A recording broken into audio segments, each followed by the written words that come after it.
What is going on, guys? Welcome to the Real Estate Ring with myself and Lane and Payne. Nathan Payne is not able to be here with us today, but guys, this is the call to where we show you the business. So we get on the phone, we talk with real sellers, talk about real deals. You guys get to see what it looks like in real time. Lane, how you doing, brother? Hello. I'm good. Hope everyone's doing well today. My name's Lane Peterson. I'm excited to do this once again. Let's start calling some sellers, have good conversations, and solve some problems. Love it, man. And for those of you that don't know, my name's Nathan Valley. I've been in wholesaling for about four or 5 years now. I've locked up over 100 contracts in a single year. You guys might have seen a 30-day challenge I did a little while ago to where I chose totally brand new market, no resources, no contacts, nothing, and did a deal in 30 days without spending any money on marketing. And it was a $20,000 deal. So that was cool. Lane, how about you, brother? Yeah, appreciate it. I feel like I could be your grandpa. I've been doing this for the last 15 years, doing a lot of direct to seller. I've kind of done it all. I have cut my teeth at the courthouse steps, buying trustee sales when the market crashed, rolled into doing direct to seller, and been doing that ever since. Reaching out, finding sellers that are in distress, that need help solving their problems and getting them out of their situations that they're in. I love this business. I love helping people. I've done thousands of transactions, and I've done it all across the United States. Love that, man. Dude, been at it for a minute. A little bit. I'm still young though. I'm still young. Oh man, absolutely. I one quick update I want to, and this might be good for you, Lane. So I believe it was last week, I believe you weren't with us last week. Correct. And we'd called a couple leads, and one of them I called was Latricia. And so for anybody that watched that, if you haven't, go back, watch it. Had a really good call with Latricia. And so in case you guys are wondering, like, hey, what happens after, right? So Latricia, perfect example for anybody that saw that, or if you do watch it, had a really good conversation with her. She didn't have enough time to kind of go through the full process. So I set an appointment for her Saturday morning. Well, guys, welcome to wholesaling and talking with sellers. Well, sure enough, right? Despite all of our efforts of nailing down Saturday at 10 a.m. and despite the text messages that I sent her as the reminder, hey, we've got an upcoming call. Well, lo and behold, she doesn't show up. Right. And so what does this game really look like? What's been happening since? She's been getting 2 calls, voicemail, text message. And she gets that 2 to 3 times a day, every single day until I hear back from her. So, and guys, that's follow. I mean, Lane, how often do you think something like that happens with Follow up is key.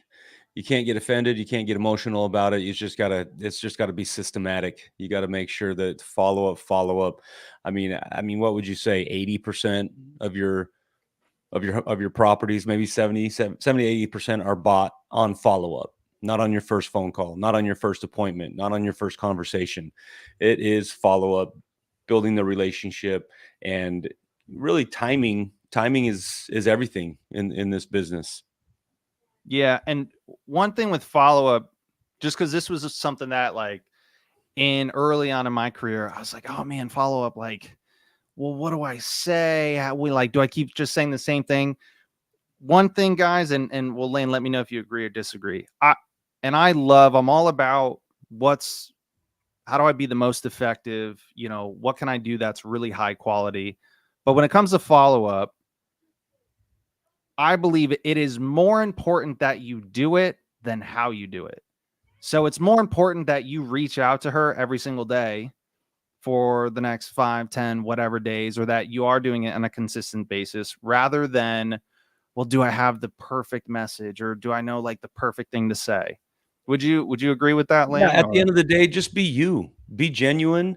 Just be like, "Hey, haven't gotten a hold of you yet. So I'm still here. Give me a call when you get a chance." I mean, don't try and play any mind games. Don't try and manipulate anybody. Just be genuine. Be yourself. Be you, and but make sure and stay in front of them. The biggest thing is you want to stay top of mind.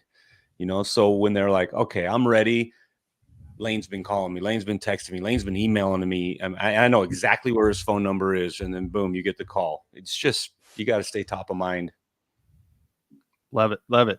And that's the thing. Like there's people in our industry, RJ Bates, Brent Daniels, they say it all the time. You know, we are deal finders. We're not deal manufacturers, right? You're not going to try and manufacture a deal if it's not there. You don't try and play these tricky mind games and trick somebody into doing something they don't want to do. No, if there's a deal there, then you genuinely help that individual any way that possible. You don't try and manufacture the deal or create something out of nothing.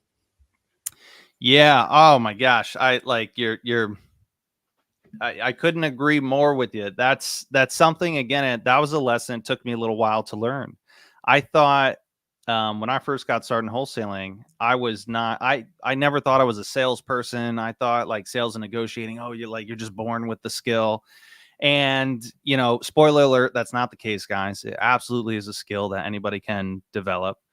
But at the same time, also learning that, guys, I don't care if you're the best salesman in the world, if you're the best negotiator, the best with influence, guys, you can't make somebody do something that they don't want to do. Right. And if you try, it's just going to make it worse. Exactly. And that's why we do these calls live, so that you guys can see, even someone like Lane or myself, to where we've got hundreds and thousands of hours of talking to sellers. Guys, there's a lot of people that we don't do the deal with because we can't convince somebody to do something that they can't. So if you guys are having a hard time, guys, don't sweat it. It might just be someone who's not interested in selling their house, or they don't have a problem that we can solve. And that's okay. I'm going to move on and find the next person that I can help. Yeah, so even though they did reach out to you, however your marketing channel is, they might not be ready. They might just be curious. And so that follow-up sequence system that is put in place is very crucial, because I have a follow-up, an automation that lasts, over a year. It really lasts until they opt out. If they say, yeah, no, remove, I'm done.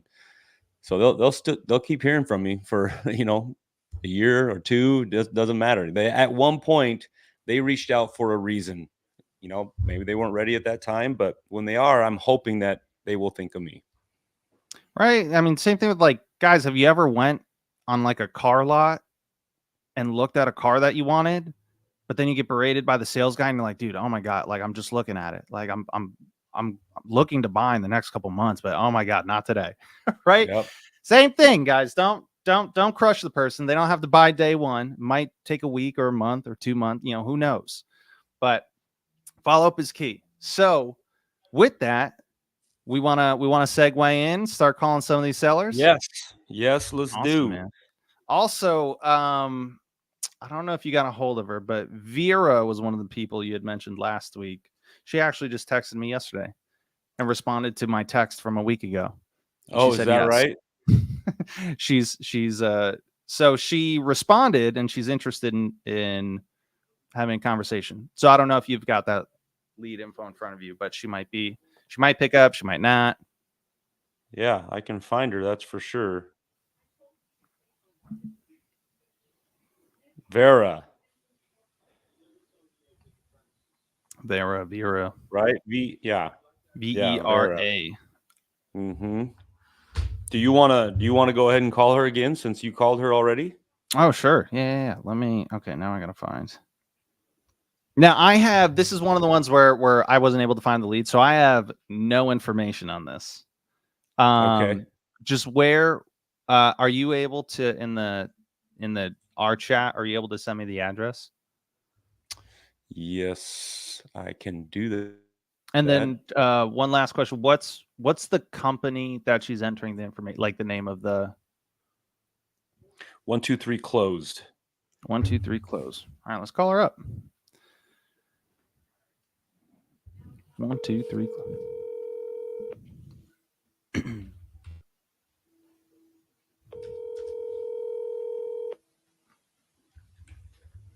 Your call has been forwarded to voicemail. That was aggressive sounding voicemail. Let's call her.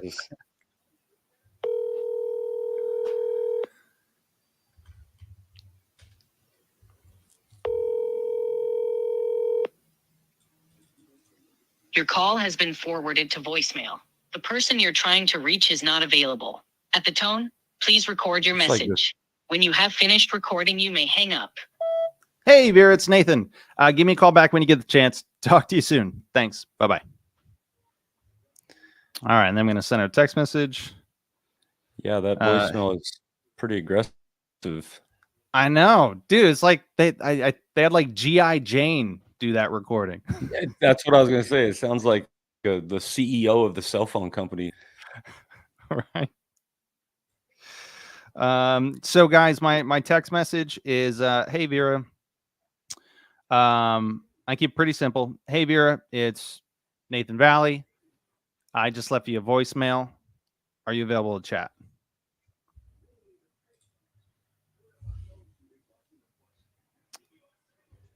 And we'll see if she gets back to us.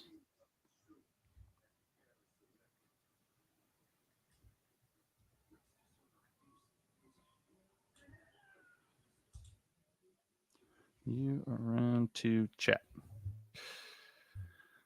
Cool. And so, guys, the reason why I do those back to back to back is, right, we called twice. Okay, ready for this one? Left a voicemail. Sorry, I lagged out a little bit there.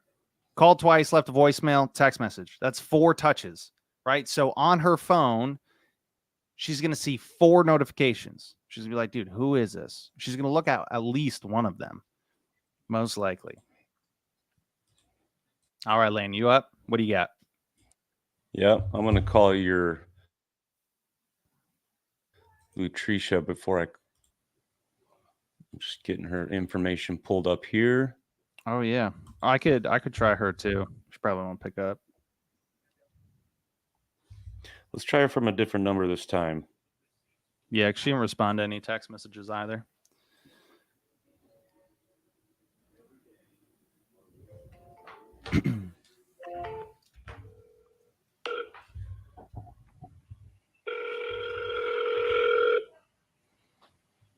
This property's in California. Hello, is this Lutricia? Yes. Lutricia, this is Lane. I was calling from 123 Close. You had reached out a little while ago about selling your property on Myrtle Avenue. Did I catch you at a good time? No, I'm at work. Oh, okay. When would be a good time to call you back? Maybe after 4 today. Okay, Pacific Standard Time? Pacific, yes. Awesome. Okay, I will. Talk to you then. Thank you. Thanks. Okay, bye.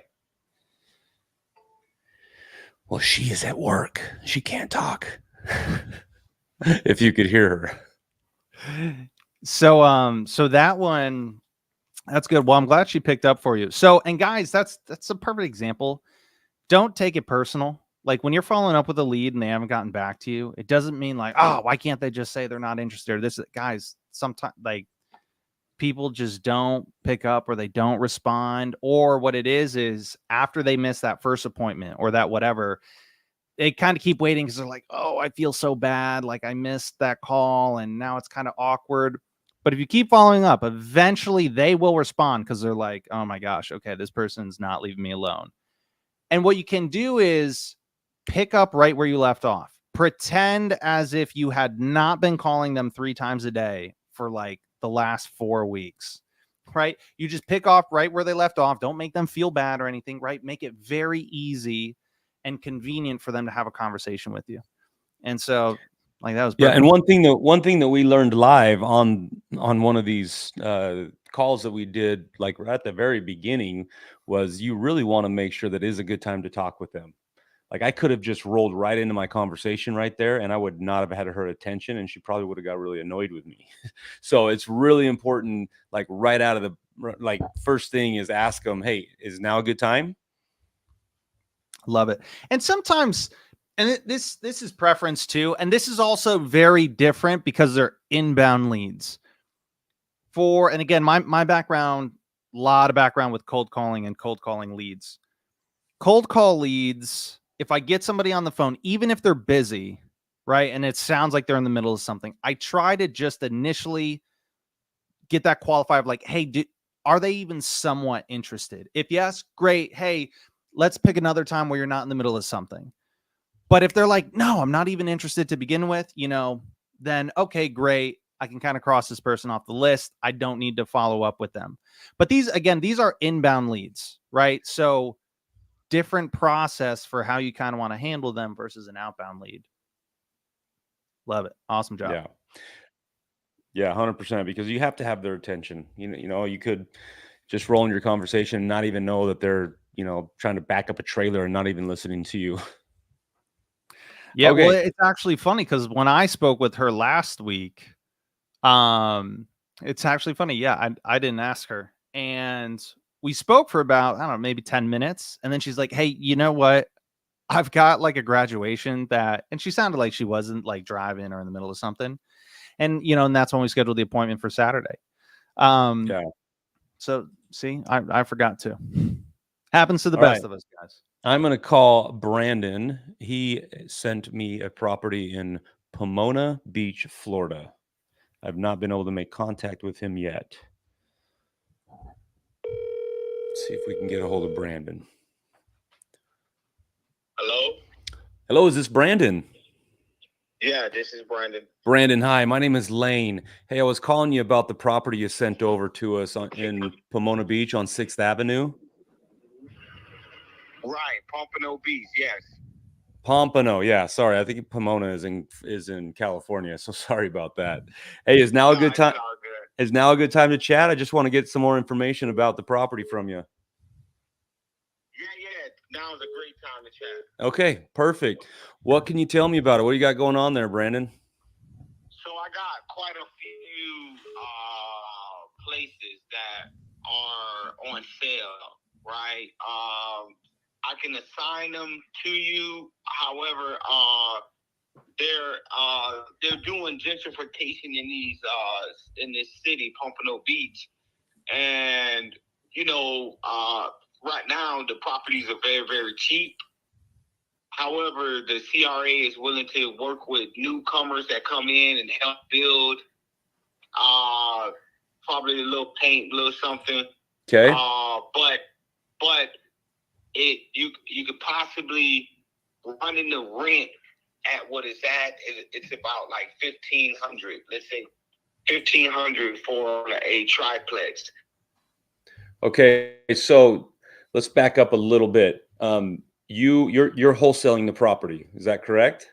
Yes. Okay. Yes. Do you have the contract signed? Like, you have the contract in hand? Yes. Direct? Are you direct with seller? Yes. Okay, perfect. I don't like doing the whole daisy chain thing and the people that don't control the contract. So if you are direct to seller, I'd love to try and do some business with you. Is this property a triplex? Yeah, so I have let's say 2, 3, 4, 5, 6, 7. I have like 7 triplexes, and then I have 4 quads, and then I have a 10 unit, and I could send you all the numbers on them. I could email it to you if you send me your email address.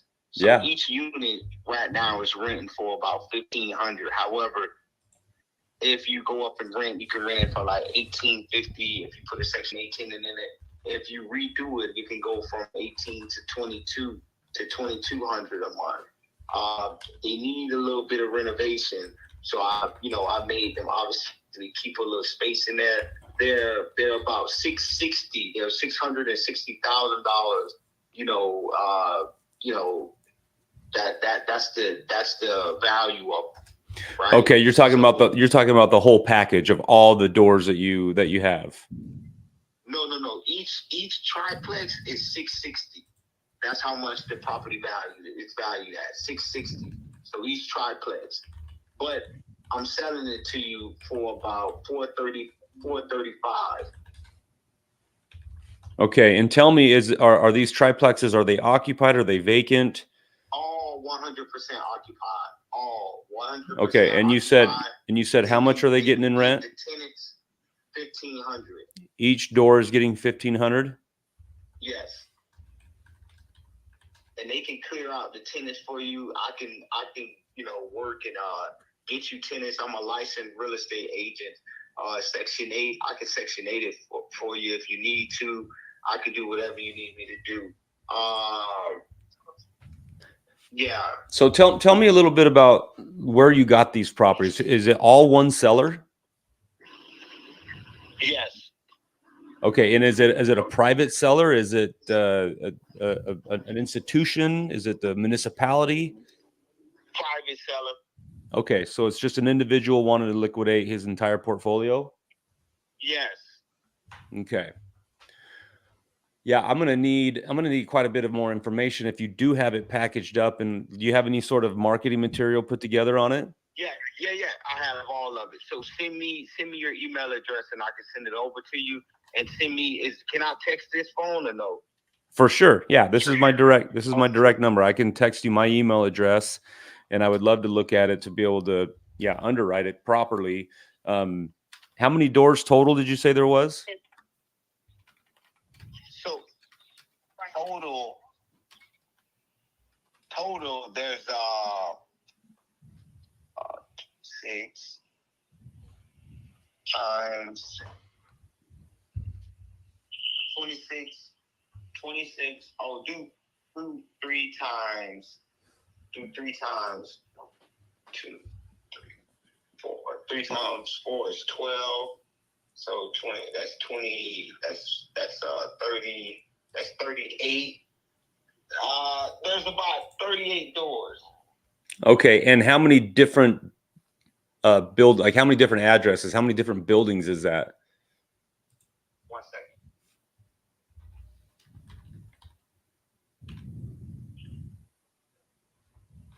And my next question is, are they all spread out over different locations, or are they kind of all in the same area? Same area. So 1, 5, 6.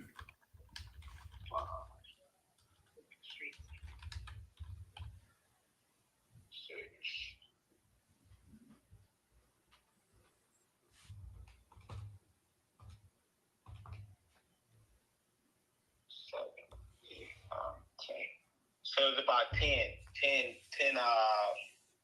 buildings. Okay, so they're not all triplexes. There's more units in one or two of the buildings. Yeah, there's 4 quadplexes. That's in the 26 units. Like there's a 10 unit. There's a 10 unit and the quads are put together. That's why it's a 26 unit all together. Okay. And that's 4 quads. And that's 1 10 unit. So that's 26. Yeah, so you're at 26 units. And how much were you saying you wanted per each fourplex? So fourplex, right now we're letting them go for $465. But okay. If let's say you make $1,500 per door, that's like $6,000. Yeah, it's just a lot of it's going to depend on, the condition of these things. If it's 100% occupied, that's great.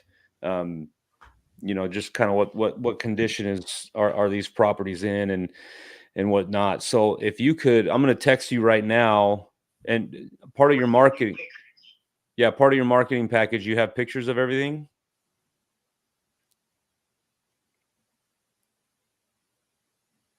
Brandon, you there? Everything. Pictures. Oh, picture. Okay. Hello?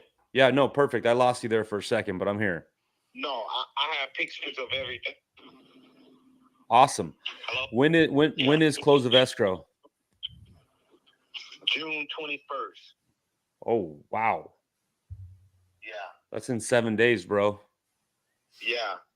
I don't know if I can underwrite 26 doors and be able to close. Is title work already being done? Escrow's open?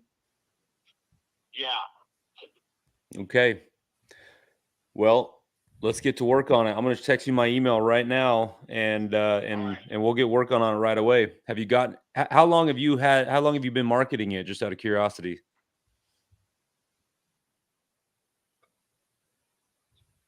2 weeks. Okay. All right. I'm going to text you my email right now, Brandon, and let's see what we can do. All right, perfect. Let's get it done. All right, bud. Hey, good talking. What's that? Send me the full name as well, so I can save it into my phone. Will do. Thank you. All right, Brandon. I'll send you everything. Okay. All right, bud. Talk to you soon. Bye-bye. Man, What?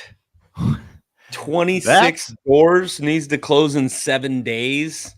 that one's a can of worms. Whew. That's a lot to unpack. So this is really good. There's so many good lessons out of this one.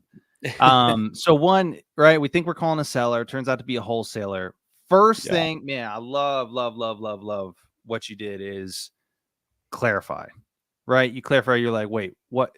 And guys, it's whenever you have a conversation with a seller or an agent or a wholesale, whoever, if there's something to where you're moving past it and you're further along in the conversation, you're like, wait, but I think he meant this, but I'm not sure.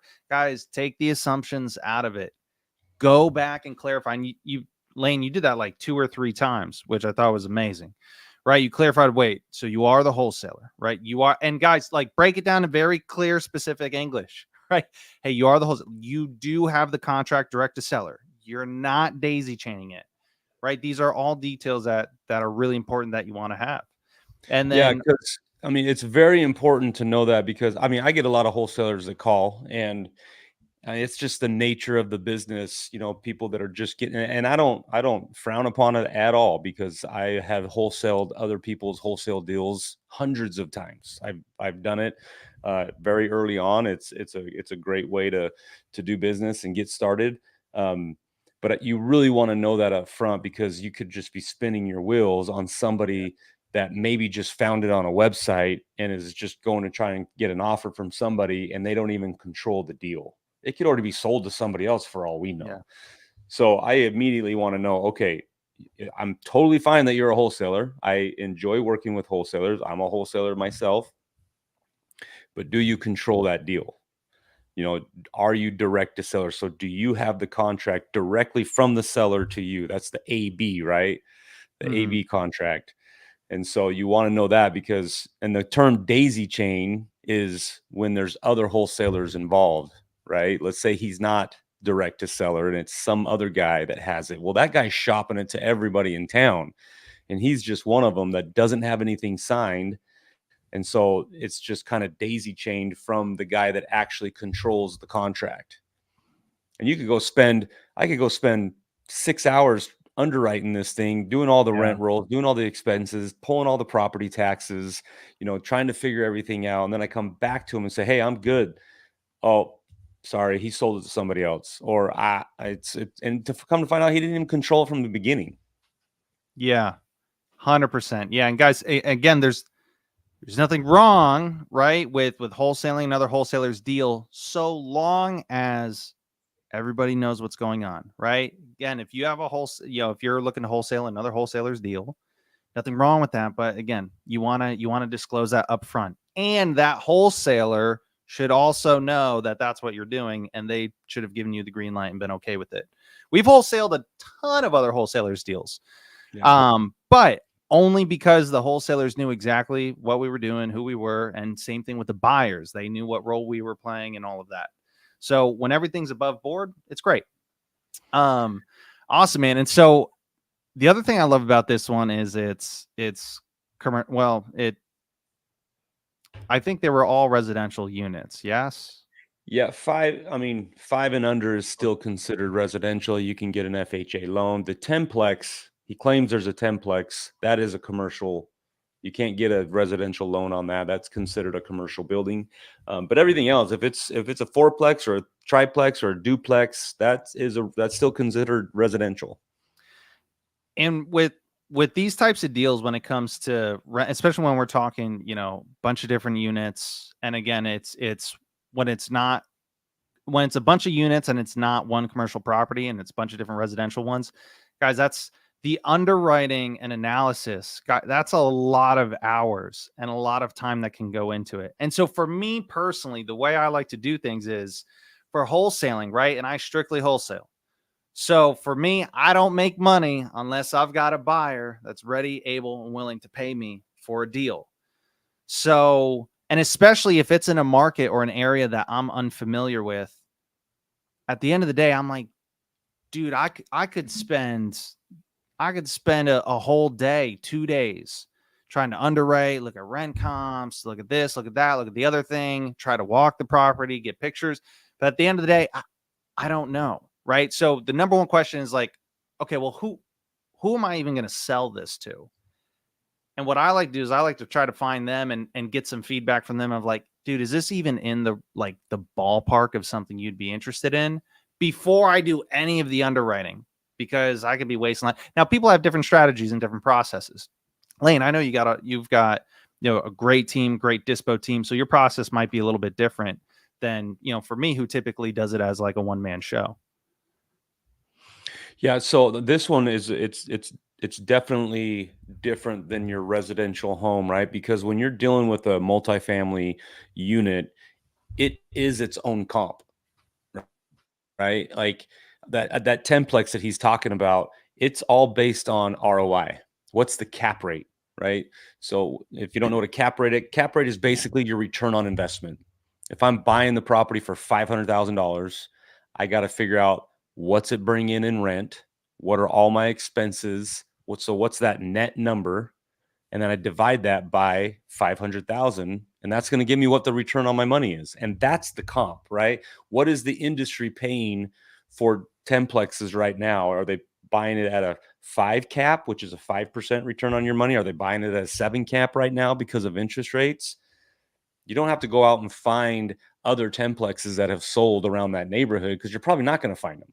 It's all based on that unit, right? And so if you can buy a commercial or multifamily property and you buy it and it's making a 7% return after all expenses, and then you do stuff to that property and all of a sudden you bumped rents and now you're getting a 10% return, well, the value of that property you just made extremely more, go up because you raised that cap rate. You were able to now get a better return on your money, and now you can sell it for exponentially more than what you bought it for because you brought value to it.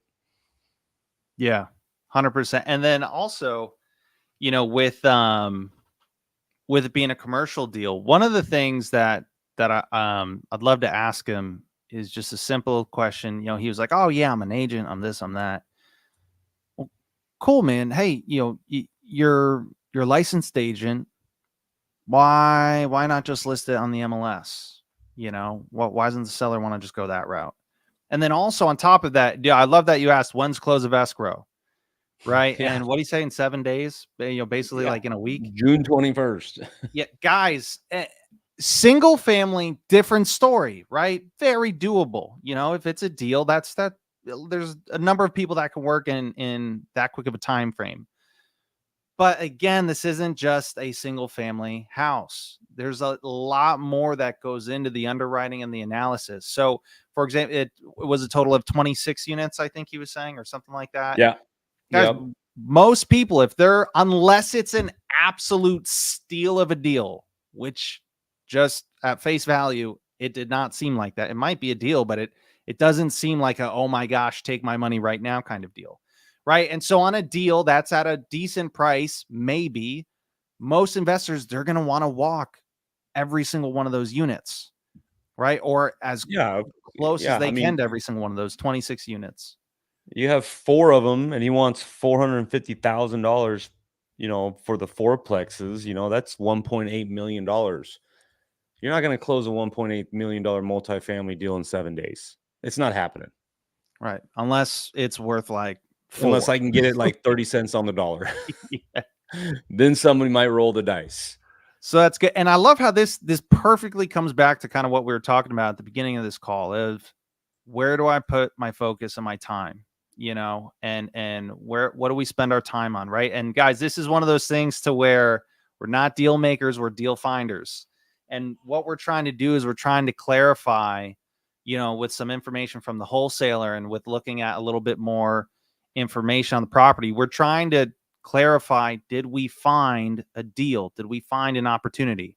If not, that's okay. We're not going to spend, 2 weeks to try to make one happen, or the next 7 days, to try to make one happen. It's we either find a deal or we don't. Yeah. That was a good one. Yep, that's exactly right. I mean, I'm just poking around here and I can see, realtor.com's got this property worth 685. I'm just talking about one of them. One of the addresses he gave me, 685,000.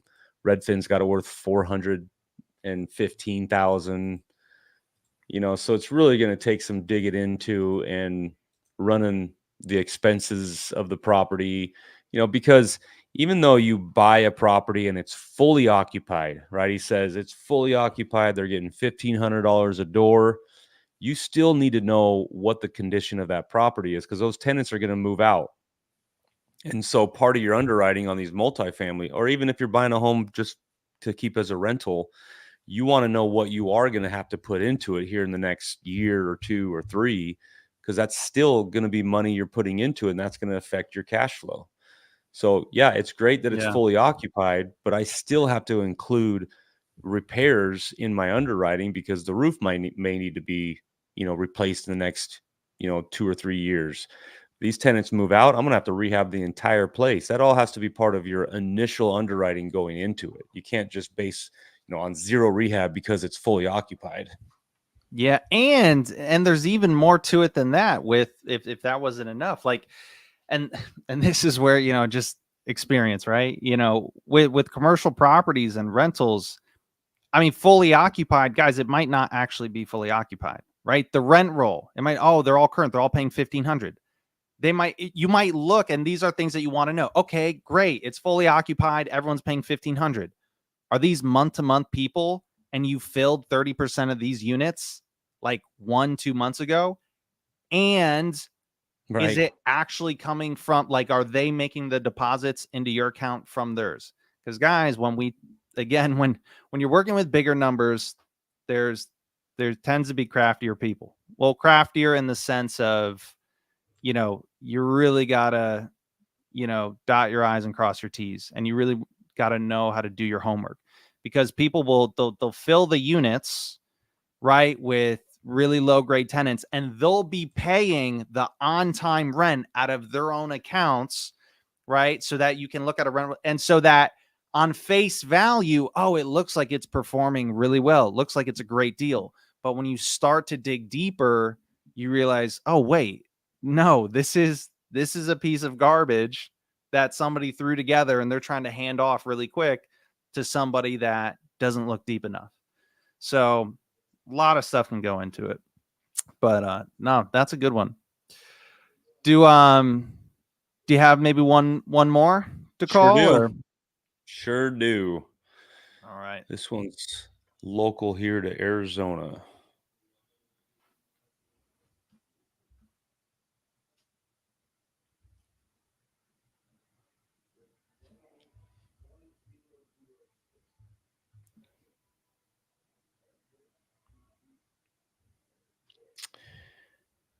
Actually, no, that one said we need to call her back tomorrow. So, but we got more. Let's see here.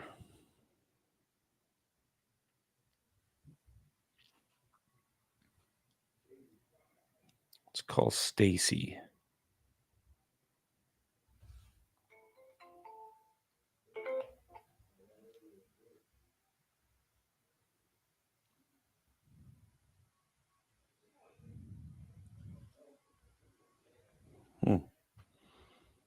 Disconnected. Hold on a second.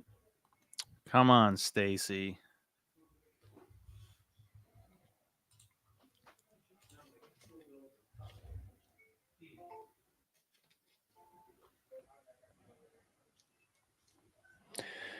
Well, that number is not working. Let's try the next one.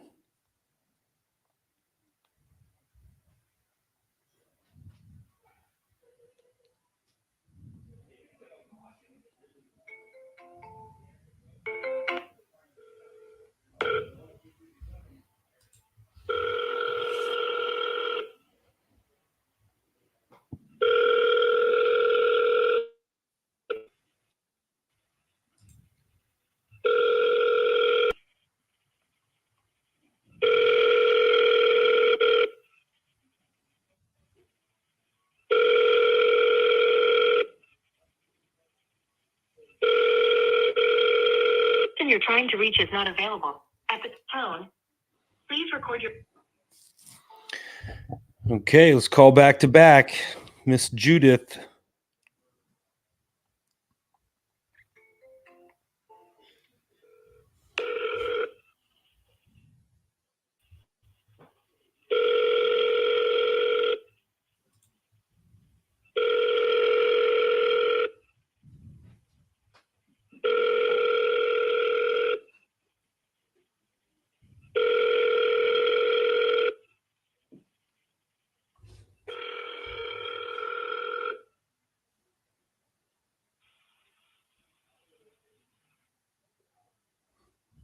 Hello? Hello, is this Judith? Who's calling? Judith, my name is Lane. Sorry to bother you. I was calling. I was following up because you had sent over a property that you were looking to sell, and it was on 178th Lane in Summerfield, Florida. Yes. You still looking to sell that property? Yes. Okay, great. Did I catch you at a good time? I can speak for a few minutes. Okay, Judith. Well, I appreciate you taking a moment here. Can you tell me a little bit about what you got going on there? It was in. It's part of an estate, and it's just gone through probate recently. And my daughter is.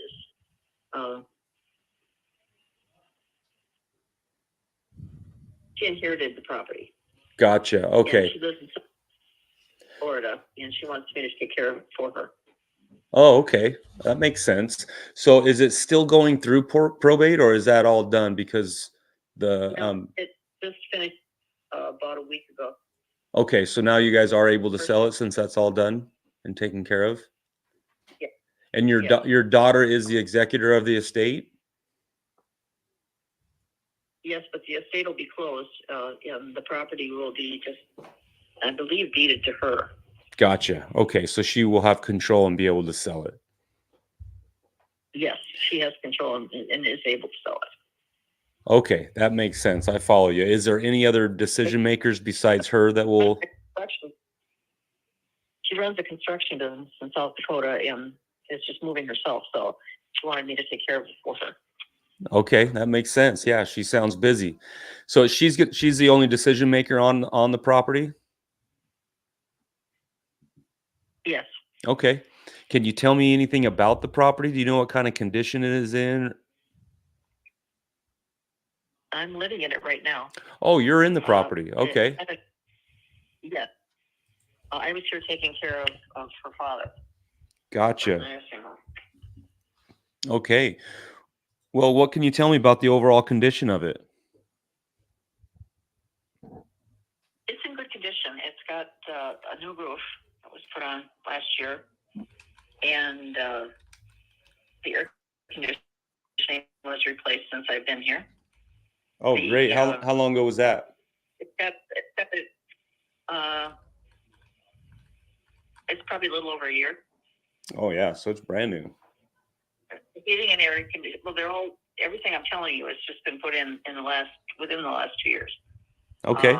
The garage door opener, and the hurricane kind, and the carpeting was all replaced throughout the house because it was a mess from Greg's wife who was in the home. Okay. And unable to take care of herself before he was put in a nursing home. Gotcha.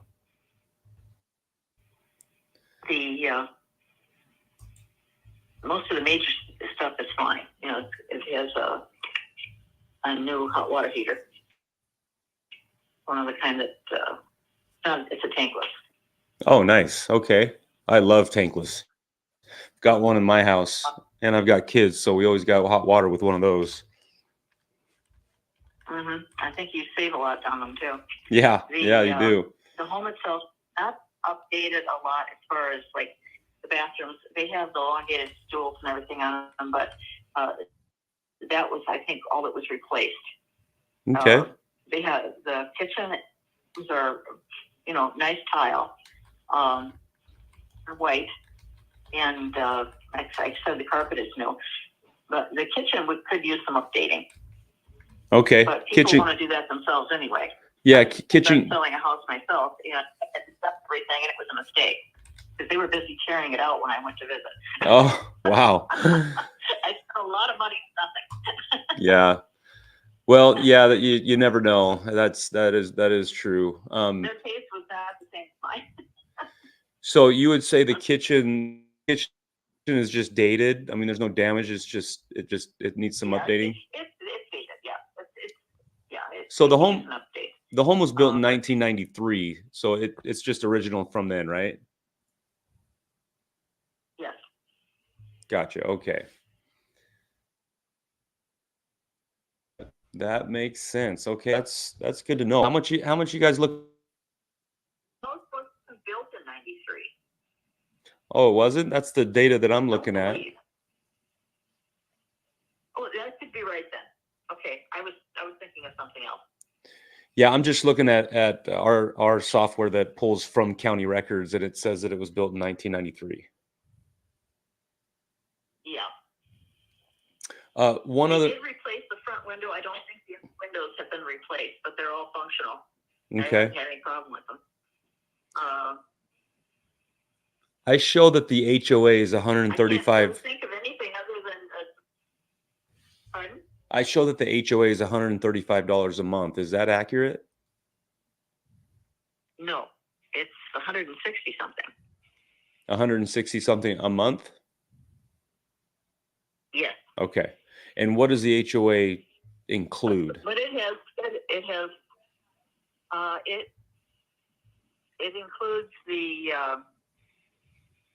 well, it has a very nice swimming pool. Okay. It's got tennis courts, a community center. Oh, great. And all of the general maintenance through the property is very good. I mean, all of the roads with I don't know. It has a boulevard, and it's very nicely maintained. It's gated. We have a gate tender all the time. Okay, so it's guard gated. It's not like the villages get in and out when you want to. Yeah, that was going to be my next. Just says they're gated. They're not. That was going to be my next question. Is if it is. It is gated. Okay. Is it? And that's probably the biggest is having somebody here 24/7 at the gate. Is there any restrictions in the neighborhood, like an age restriction, 55 plus? It is a 55 plus. Okay. If you're married to someone younger, that's fine. I think the state has to make exceptions if you're disabled, I was told, but don't quote me on that. I'm checking it. You can rent your property out. So there's no restriction. They just have to be 55 or older. There's no restrictions to having a rental in here. I know there's a lot of communities that are going so that in fact, I'm moving to one right now, which I didn't really like, but I liked everything else, and it was in my price range. Oh, good. You cannot rent it out. Yeah, a lot of those gated 55 plus communities, they do have that restriction. So the only restriction on this one is they would need to be 55 if they wanted to rent. Right. At least, yeah. Yeah, that makes sense. Keep it as a rental if you want. Yeah. What's your guys's? If somebody lives here, seasonally, if you want to live here in the wintertime and rent it out the rest of the year, or vice versa, you can do that too. What is your guys' time frame? When are you wanting to sell? There's no restriction. Well, my daughter would like to get out as soon as possible, really. Okay. Have you already started moving? Within a month. I have started doing some packing. In fact, I was packing today. Okay, great. So 30 days is enough for you?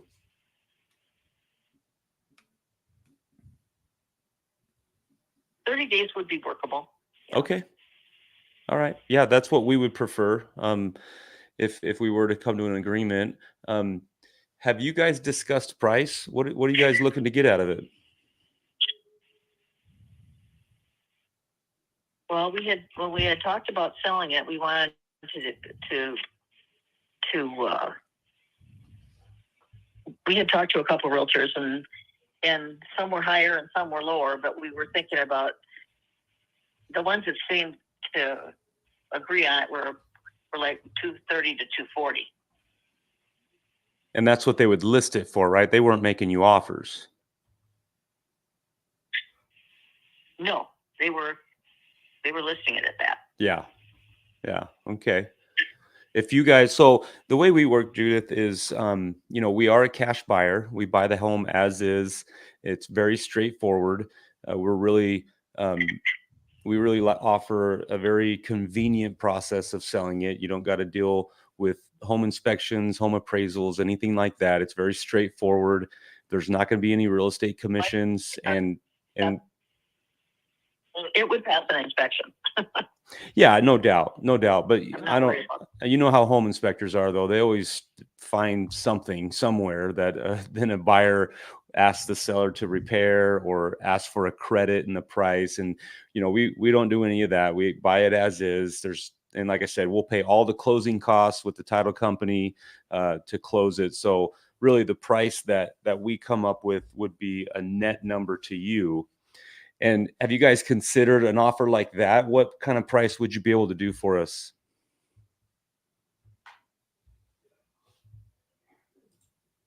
I don't know. You'd have to shoot it to me, because it's easy to calculate what a real estate commission would be. Yeah, that is. Also, what closing costs are.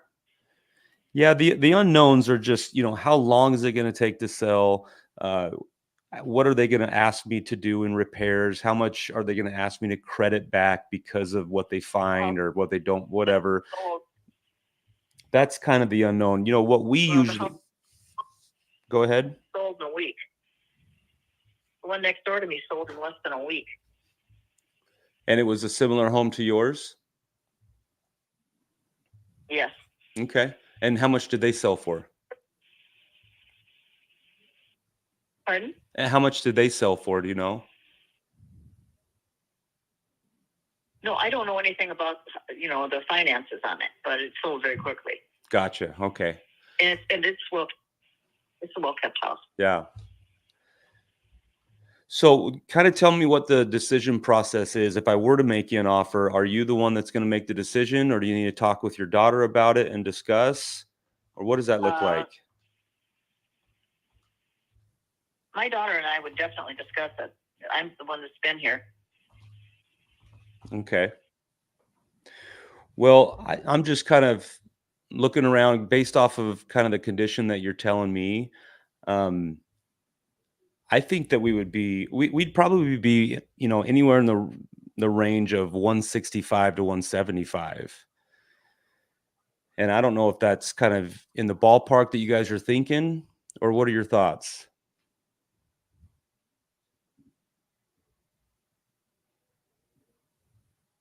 It seems a little bit low. Okay. Well, I'll tell you what, I can do, I can dig further and look more into comps. Again, this is just our initial conversation, and I'm just kind of, giving you a rough estimate of where I think we may end up, but I do need to dig a little bit deeper. But if you'd like, I can call you back tomorrow, give you a chance to talk to your daughter kind of about that price range, and then we can kind of touch base tomorrow. Would that be okay? Okay. What time would be good to call you? Talk to her. Yeah, what time would be good to call you back tomorrow? I'm not sure, because I'm hauling a load over to Dunellen tomorrow. Oh, okay. Hey, if I was there close, I'd come help you.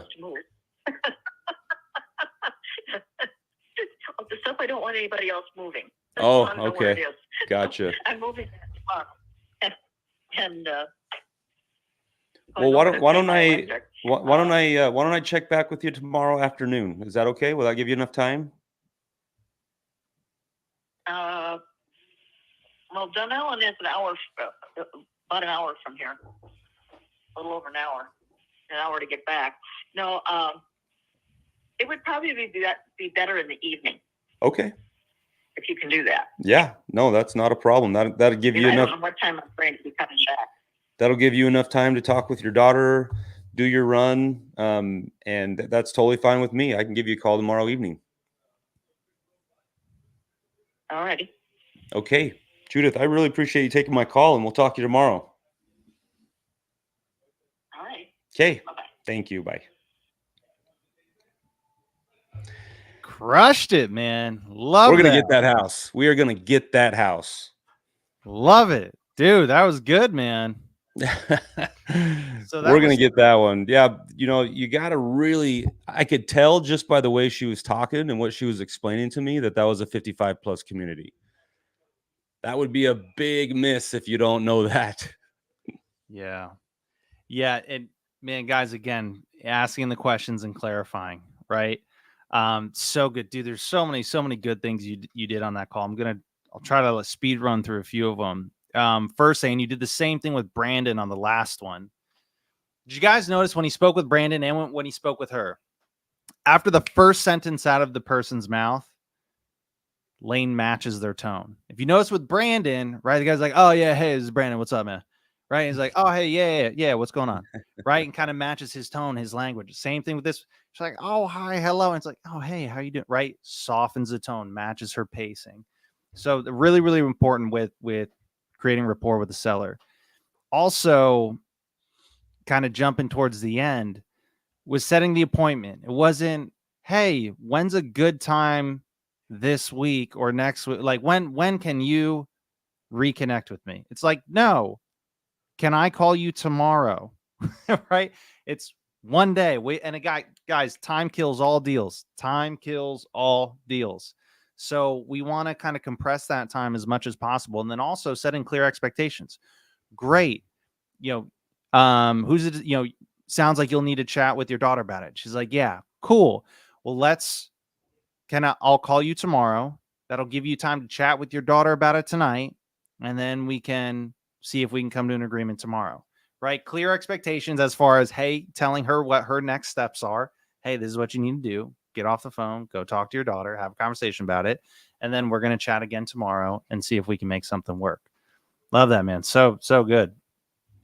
Yeah, one thing that I also like to do when I know I'm not going to have a decision right there on the phone, people do get annoyed when you will hold back from giving them a price, right? They'll just be like, all right, what's your number? What's your number? Even though she wasn't being pressing on that so much, but what are her and her daughter going to talk about tonight when she calls if I don't give her some sort of a price?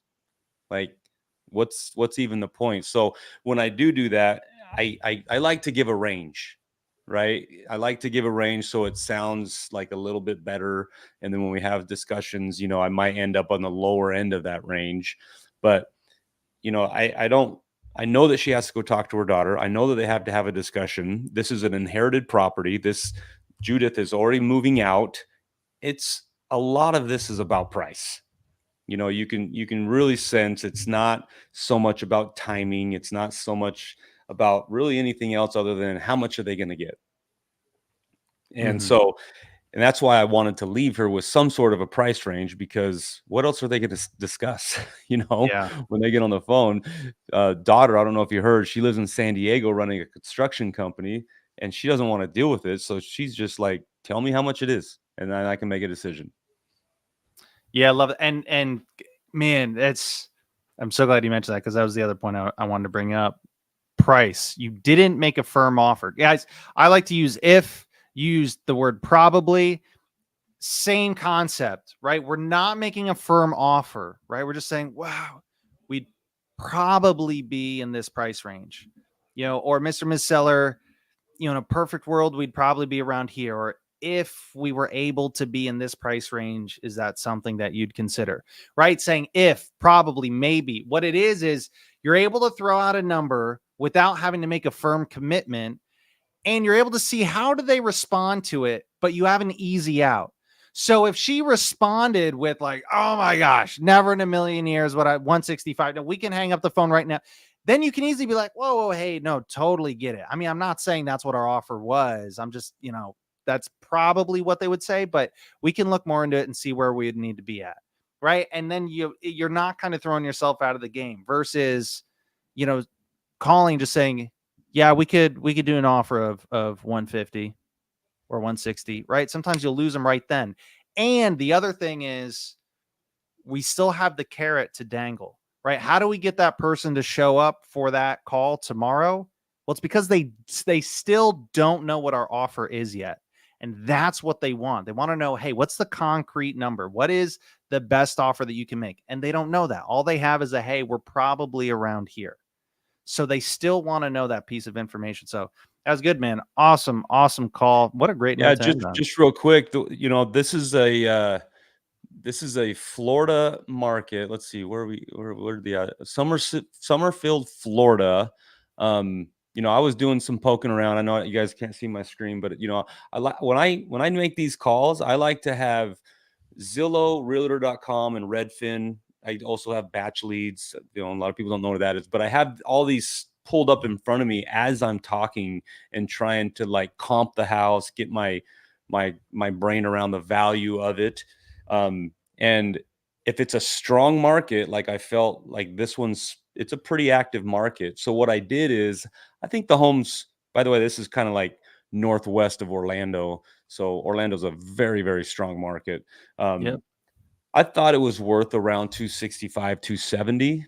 And so in a stronger market, I will take 80 to 85% of that value.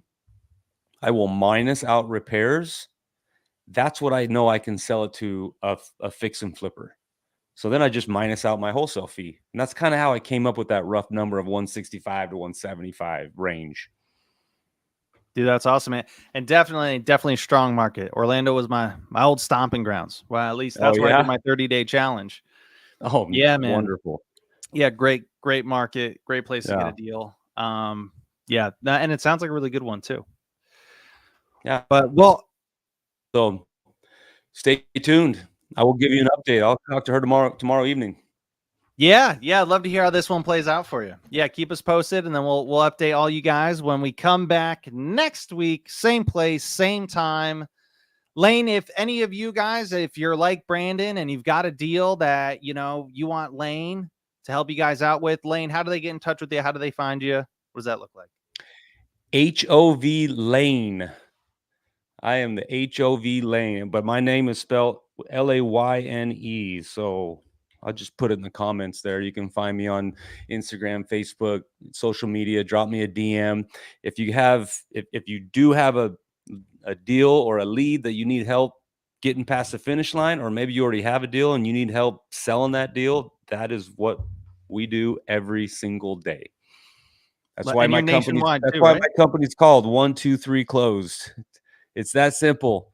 Find a distressed seller, write a contract on it, sell that contract. And Lane, you guys are nationwide, right? Nationwide, any market. Awesome, as long as we buy that deal right, I can sell it. Dude, awesome. Well, guys, you heard it. If you got a deal, reach out to Lane. Don't wait. Guy, definitely the guy you want to chat with. And if you guys are looking for more help, what we do is we provide myself, Nathan Valley, and Nathan Payne, done for you wholesaling service.